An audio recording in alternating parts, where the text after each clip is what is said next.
Hola, nos volvemos a encontrar en estos videos de aprendizaje, en este canal de Eva la Profe que nos convoca en distintas oportunidades a medida que vamos avanzando en los contenidos que vamos estudiando en este tiempo tan particular de la pandemia que nos mantiene alejados a unos de otros. Entonces, bueno, a través de estos medios tecnológicos intento poder llegar a ayudarnos a comprender bien el proceso histórico de esta historia contemporánea mundial que estamos abordando.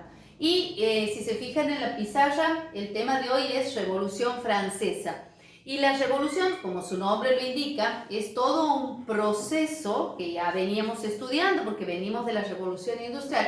Es un proceso de larga duración, estamos hablando de tiempos mayores a 10 años en el desarrollo de los hechos históricos que se han ido enganchando unos con otros para hacer posible este proceso. Y la Revolución Francesa es eminentemente significativa en el mundo al punto que ha marcado, los historiadores la han establecido como un hito que separaría la edad moderna y daría inicios a la edad contemporánea, es decir, a nuestros tiempos, porque fue tan grande el impacto que produjo esta revolución en Europa que todo el sistema anterior de dominación y de organización que se había iniciado allá por el siglo XV, a finales del siglo XVIII va a tener la caída. O sea, después de 300 años de una forma de organización particular, esa organización va a caer.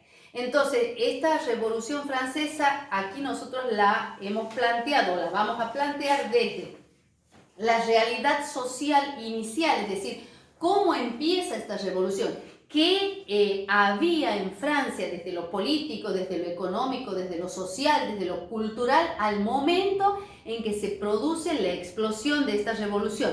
Y nos ubicamos históricamente en el año 1789, ¿sí? Finales del siglo XVIII, iniciando este proceso, que sabemos que no son fechas exactas, probablemente, y de hecho el antiguo régimen venía con su sistema opresor y de desigualdad de mucho antes, simplemente que en 1789 esto va a ser explosión y bueno, la revolución va a emerger con toda la fuerza y con toda la violencia que la va a caracterizar y que ya la vamos a ir estudiando.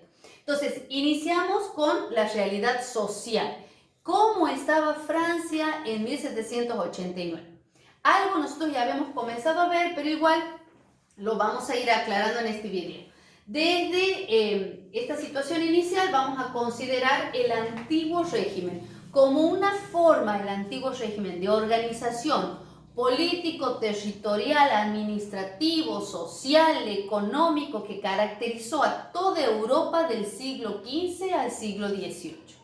Esta forma de organización, si ustedes la ven, yo he puesto aquí como hitos importantes. Desde lo político se va a caracterizar por una monarquía absoluta, es decir, un rey que tiene la totalidad de los poderes, la concentración del poder en una sola mano, el poder ejecutivo, legislativo y judicial, como nosotros hoy lo entendemos separados, estaban concentrados en la mano de una sola persona, el monarca, que era considerado que ejercía ese poder por herencia. Era un poder hereditario, pero que reconocía su origen en lo que hablamos nosotros o en lo que decimos en la teoría del derecho divino, que se había elaborado en la misma Francia de Luis XIV y que sostenía que estos reyes habían llegado al poder por voluntad de Dios y por lo tanto la palabra de este rey era reflejo de la voluntad de Dios. De esta manera, desde la Iglesia Católica se sostenía el poder de los reyes absolutistas que a su vez le brindaban protección y prebendas económicas a la Iglesia Católica. Entonces, de esa manera, la Iglesia, a través de su prédica, desde los sacerdotes y de los obispos, mantenían a la población dentro de este sistema de organización que se consideraba que era el mejor porque era la voluntad de Dios, ¿sí? Esta monarquía absoluta, entonces, reglamentaba y la voluntad de este rey era la ley, ¿sí? Entonces, esa sociedad en donde la monarquía ejercía el poder va a estar muy dividida, por eso yo coloco aquí división social. División en clases sociales que en el caso particular de Francia se van a llamar estados, ¿sí? Y van a ser tres, obviamente. El primer estado, que va a estar en manos del clero, el segundo estado en manos de la nobleza, Y el tercer estado o estado llano, que va a estar integrado por la burguesía, que nosotros ya hemos venido estudiando, el campesinado y los artesanos. El primer y el segundo estado van a ser estados homogéneos, es decir, que van a estar integrados por personas, digamos, de la misma condición. El clero, hablemos de papa, obispos, cardenales, sacerdotes.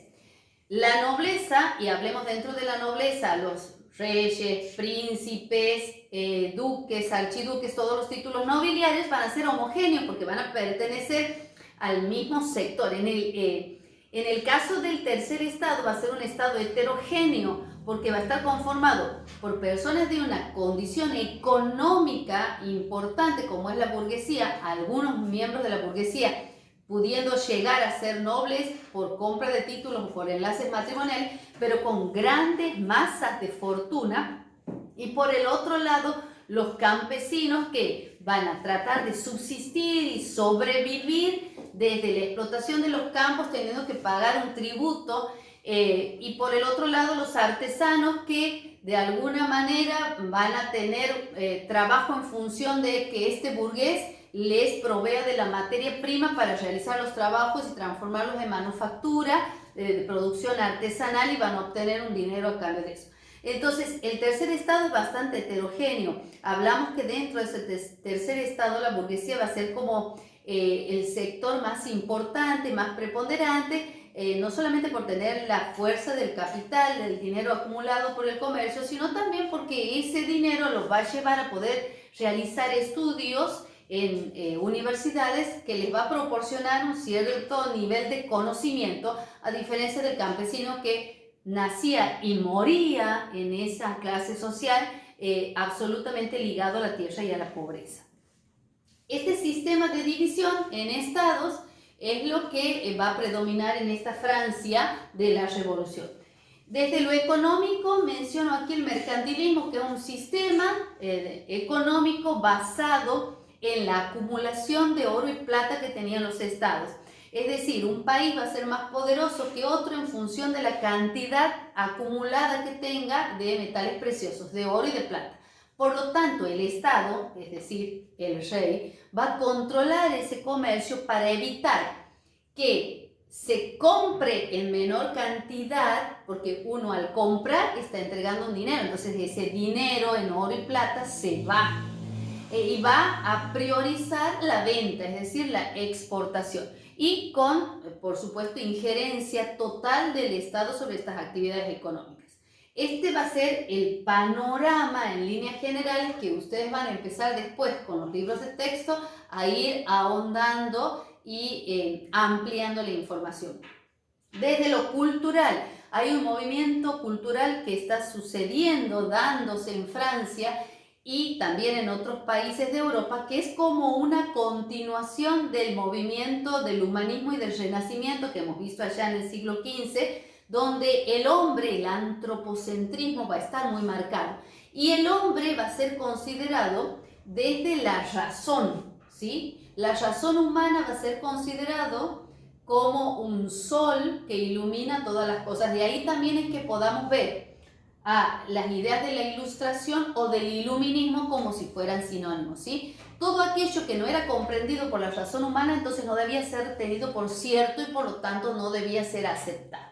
Y aquí nosotros vamos a tener a dos pensadores, en realidad son tres, pero digamos impactan muy fuertemente, Montesquieu y Rousseau. Son dos grandes filósofos, así se les llamaba a estos hombres del conocimiento que pertenecían a la Ilustración. Los filósofos importantes en esta revolución, Montesquieu, porque va a elaborar la teoría de la división de poderes que nosotros para nosotros hoy es fundamental, el poder ejecutivo, legislativo y judicial. De esa manera ellos se manifestaban en contra de esta monarquía absoluta porque le quitaban ese poder y evitaban el abuso de poder. Y por el otro lado, Rousseau, que a través de su obra El contrato social va a establecer que el poder viene de Dios, pero no al monarca, viene de Dios al pueblo, y es el pueblo el que va a delegar ese poder en la autoridad que elija. E inclusive también plantea que si esa autoridad elegida no responde a las necesidades del pueblo que lo eligió, es, digamos, también posible destruir a ese tirano. Entonces plantea el tiranicidio, plantea hasta la muerte y el asesinato del tirano o del monarca, cosa que nosotros vamos a ver en las fases de la revolución que va a suceder en Francia, ¿sí? Y luego tenemos como otra situación inicial una crisis económica. Francia está en una crisis económica porque fundamentalmente está con una situación de crisis por una cuestión externa. En este momento Francia va a estar apoyando el proceso de independencia de las colonias norteamericanas de Inglaterra, porque Francia e Inglaterra van a ser siempre enemigas hasta la Primera Guerra Mundial. Entonces, en este momento en que los colonos ingleses se están levantando contra Inglaterra, Francia va a aportar hombres, armas, ¿sí? Y alimentos para esos ejércitos que se están conformando en lo que sería Estados Unidos, ¿sí? Entonces esto le va a traer una demanda de capitales muy importante. Si a eso le vamos a sumar una sequía que va a hacer que la producción de cereales sea mínima, y por supuesto del trigo también, y esto va a demandar, cuando el trigo aumenta, el precio del pan también. Entonces la revolución va a estar a punto de estallar, porque el pan es el elemento principal que usan las clases bajas para poder subsistir. Entonces, ante esta situación de crisis económica total, que el rey ya no sabe cómo sostenerla, es que va a convocar a los estados generales, a estos estados que yo he hablado hace rato, primero, segundo y tercer estado, que en muy pocas oportunidades los reyes los sabían convocar para tomar alguna decisión como muy trascendental. Bueno, esta era la oportunidad en que muy, digamos, políticamente va a ser la jugada el rey Luis XVI, en este momento en el trono de Francia, va a convocar a los estados generales con la intención de conseguir el apoyo para aumentar los impuestos, pero para que también las clases privilegiadas, que eran las que no pagaban impuestos, como el clero y la nobleza, debieran pagar en esta oportunidad. La intención, sin querer, del rey era darle un golpe a la nobleza, pero ya vamos a ver cómo es este mismo rey el que convoca a los estados generales y el que después no puede parar la revolución. Esta es la coyuntura, es decir, el momento en el que Francia está en 1789 y que nosotros vamos a analizar como causas o como realidad social inicial. A partir de esa, al igual que como habíamos visto en la Revolución Industrial, para poder estudiarla mejor, a la Revolución Francesa también la podemos dividir en fases que tienen que ver con los cambios políticos que se han ido dando en Francia, ¿sí?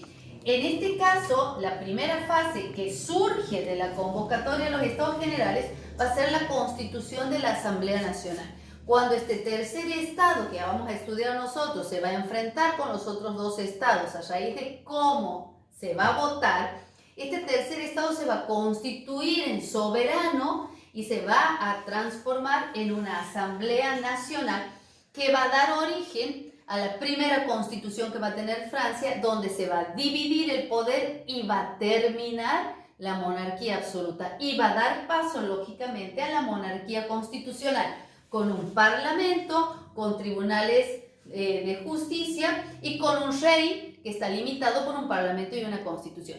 Por supuesto que este sistema no le va a agradar al rey ni a la familia y va a intentar huir en varias oportunidades. Bueno, frente a esta situación de negaciones que va a reaccionar dentro de los grupos revolucionarios, quizás el grupo más fuerte y más violento, que van a ser los jacobinos, ¿sí? Que van a tomar el poder a través de la República en la Convención y van a instalar el periodo del terror, ¿sí? Al tiempo de ese periodo del terror, el otro sector, digamos, de derecha, porque Los girondinos se sentaban a la derecha en la asamblea. De hecho, los nombres de izquierda y de derecha tienen que ver con la Revolución Francesa según dónde se sentaban los diputados con determinadas condiciones, ¿sí? Aquellos que buscaban los cambios rápidos a través de la violencia e instaurar un sistema definitivo, así tenga que correr sangre, eran los jacobinos y se sentaban a la izquierda. Los girondinos, que eran más proclives a los cambios lentos, más conservadores y que evitaban en la medida de lo posible la violencia, se van a sentar hacia la derecha. Y en el medio van a estar los diputados de la llanura, que se van a ir hacia la izquierda o hacia la derecha según las circunstancias, ¿sí? Entonces, durante el periodo de la convención vamos a tener el predominio de los jacobinos. Luego van a reaccionar los girondinos contra los jacobinos y vamos a ir teniendo estas formas de organización. El directorio con 5 miembros, ¿sí? El consulado con 3 y finalmente el imperio. Si ustedes se dan cuenta, miren, la tendencia que vamos teniendo es a achicar el número de personas que van a ejercer el poder ejecutivo. Y finalmente, si habíamos empezado en una monarquía absoluta con una persona, fíjense, llegamos al final del proceso revolucionario con una persona. Ahora, ¿cuál es la diferencia? Y probablemente que Luis XVI era un monarca absoluto por derecho divino y el pueblo no participaba. Y en el imperio tenemos a un Napoleón Bonaparte que surge desde abajo en las estructuras sociales y que se consagra por sus triunfos militares y que logra el apoyo popular. De todas maneras, empezamos con una monarquía absoluta y terminamos con un imperio. Lo vamos a ir trabajando a lo largo de las clases.